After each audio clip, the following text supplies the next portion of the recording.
এই যে ন্যায্য মূল্য নিশ্চিত করবো এই কথাটা বলাটা খুব সুন্দর, কৃষি কার্ড দেবো এটা নিয়ে ফুটানি করা খুব সুন্দর, মানে খুব চটকদার মনে হয়, কিন্তু কৃষক যখন জেনুইন সমস্যায় পড়েছে তখন কিন্তু এই কৃষি কার্ড কোনো ধরনের সহযোগিতা বা কোনো ধরনের কাজে কৃষকের আসছে না। আপনি তলিয়ে যাচ্ছে ধান, তারা শুকাতে পারছে না, কৃষক ঋণে জর্জরিত হচ্ছে, কিন্তু আপনি এদিকে কৃষি কার্ড নিয়ে টিকটকার কৃষককে কৃষি কার্ড দিচ্ছেন। এটার কোনো মানে আছে?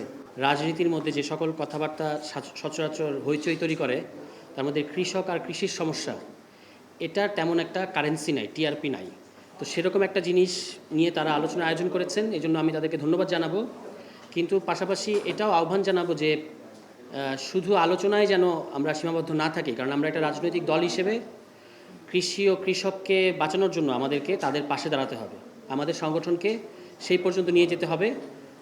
স্থানীয় পর্যায়ে বিশেষত যে হাওর অঞ্চলের কথা আমাদের আলোচকরা বলেছেন, এই হাওর অঞ্চলে ওখানে আমাদের সংগঠন আছে এবং সরকার যেহেতু কৃষকের পাশে তো দাঁড়াতে পারছেই না, বরং কৃষকের সমস্যা আরও বাড়াচ্ছে, সেই ক্ষেত্রে আমাদেরকে কৃষকের পাশে দাঁড়াতে হবে যথাসাধ্য, যতটুকু আমাদের পক্ষে সম্ভব। যেমন এই মুহূর্তে শ্রমিকের একটা ঘাটতি আছে, কৃষক শ্রমিক পাচ্ছে না ধান কাটার জন্য, ফসল তলিয়ে গেছে, ধান শুকাতে পারছে না। এই যে সমস্যাগুলো, এক্ষেত্রে আমরা কি করতে পারি, সেই শর্ট টার্ম কাজগুলো আমাদেরকে কৃষকের সাথে সাথে করতে হবে, তাহলেই আমাদের এই আলোচনাটা সার্থক হবে। এই যে এখনকার যে সমস্যাটা, আমি যেহেতু এই বিষয়ে আমি বিশেষজ্ঞ না, আজকে একজন বিশেষজ্ঞ আলোচক ছিলেন, থাকার কথা ছিল, উনি কি আসছেন? উনি পথে আছেন, ওনার কথাটাই শুনতে চাইব।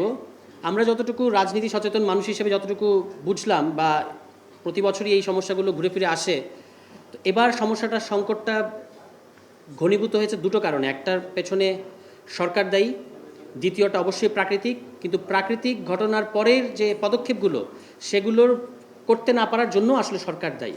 সেটা কি, আমি একটু এই সামান্য কতটুকু বলেই আমি শেষ করব। এক নম্বর হচ্ছে, আপনারা দেখবেন যে বিএনপি সরকারের নির্বাচনী প্রতিশ্রুতির মধ্যে তারা বলেছেন যে কৃষকের ন্যায্য মূল্য দেবেন, ফসলের ন্যায্য মূল্য তারা নিশ্চিত করবেন।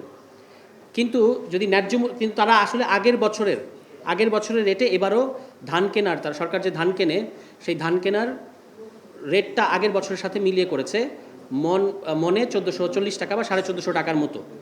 যদিও বাস্তবে কৃষকরা পাচ্ছে আসলে 500-600 টাকা পাচ্ছিল, এখন এই ধান ডুবে যাওয়ার কারণে 300-400 টাকা বেশি মনে পাচ্ছে না।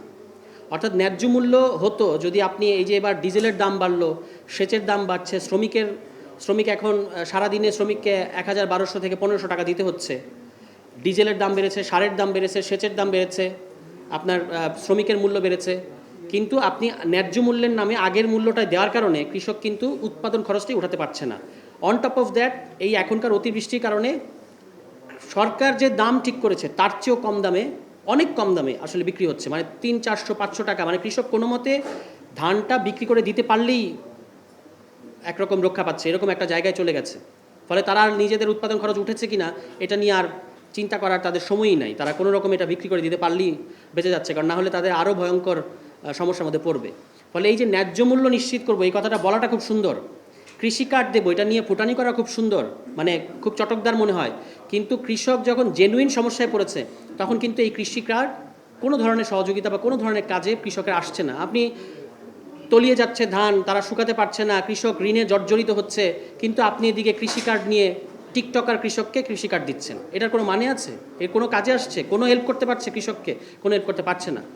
দ্বিতীয় যে সমস্যাটা হলো, এবার অতিবৃষ্টির কারণে এই সিজনে অতিবৃষ্টি হবে, এটা মোটামুটি বাংলাদেশের প্রতি বছরই হয়, কিন্তু সরকারের কোনো আগাম এই ক্ষেত্রে কোনো তারা ব্যবস্থা নেয় নাই যে এখান থেকে আমি কিভাবে কৃষককে উদ্ধার করব বা রক্ষা করব। এবং এর পরবর্তীতে সরকার যেহেতু ধান কেনে, সরকার আসলে ধান কম কেনে, সরকার চাল কেনে বেশি, কিন্তু চাল কিনলে এটাতে কিন্তু কৃষকের কোনো লাভ হয় না। সরকার চাল কেনে ওই মিলারদের কাছ থেকে, ফরিয়াদের কাছ থেকে, এবং এই সমস্ত গোডাউন মিলারের যারা মালিক তারা কারা হয় আমরা জানি, তারা সবই যখন যে সরকার থাকে তাদের লোকজন হয়। ফলে এই যে ধান ডুবে গেল, এই ধান ডুবে যাওয়ার কারণে এখন কৃষকের তো শ্রমিক নাই, কৃষকের হারভেস্টার নাই, ওই যে একটা মেশিন সেটা নাই, তারপর আবার ধান শুকানোর মেশিন, এগুলো কিছু নাই। এগুলো আছে সব যাদের টাকা পয়সা আছে তাদের আছে, কিন্তু সরকারের উচিত ছিল যে হারভেস্টার, এখন এই যে ফসল কাটার সময় শ্রমিক পাওয়া যাচ্ছে না, তাহলে আমি হারভেস্টার দিব কৃষককে, ওই একটা মেশিনের মতো, তারপরে আপনার ধান শুকানোর জন্য মেশিন দেবো, এগুলো সরকারের উচিত ছিল। সরকারের এত খাদ্য কর্মকর্তা আছে, এত কৃষি কর্মকর্তা আছে, উপজেলা অফিসাররা আছেন, তারা কি করছেন? এগুলো ওই মধ্যস্বত্বভোগীদের হাতে তুলে দেওয়ার কারণে তারা আপনার কৃষকের কাছ থেকে এইটা থেকেও মুনাফা করার চেষ্টা করছে, ওয়ারেজ কৃষক কিন্তু তার যেটা বেসিক যেটুকু পাওয়ার কথা সেটুকু পাচ্ছে না। তো এই সমস্যা থেকে আপনি উত্তরণ করবেন কিভাবে? আপনার কোনো পরিকল্পনা আছে? বড় মৌসুমটা হলো বাংলাদেশের যে চাল উৎপাদন হয় তার 60% আসে এখান থেকে, 60% আসে এই একটা মৌসুম থেকে। তার মধ্যেও আবার 25 থেকে 30% দেয় আমাদের হাওড় অঞ্চলের যে 7-8টা জেলা সেখান থেকে। তাহলে এখানে যখন এবার ধান ডুবে গেল, তাহলে এটার একটা মারাত্মক প্রভাব পড়বে আমাদের এই সামনে। আপনারা দেখতে পাবেন, যেটা মাঝারের কথাও আসছে, যে একটা তো কৃষক তো আগামী সারা বছর কিভাবে চলবে, ঋণে জর্জরিত হবে তারা। কৃষকরা বলছেন যে আমরা ঋণে জর্জরিত হব, এটা হলো একদিক। দ্বিতীয়ত হচ্ছে যে এই যে চাল বাজার থেকে আমরা কিনে খাই, ফুটানি করি, এটাও তো আমরা করতে পারবো না, এবং চাল আমদানি বাড়বে। চাল তো এমনি আমরা আমদানি করি, আরও আমদানি বাড়বে এবং দাম বাড়বে, মূল্যস্ফীতি বাড়বে। আর মূল্যস্ফীতি বাড়ার মানে হচ্ছে নতুন নতুন আরও গরিব তৈরি হবে।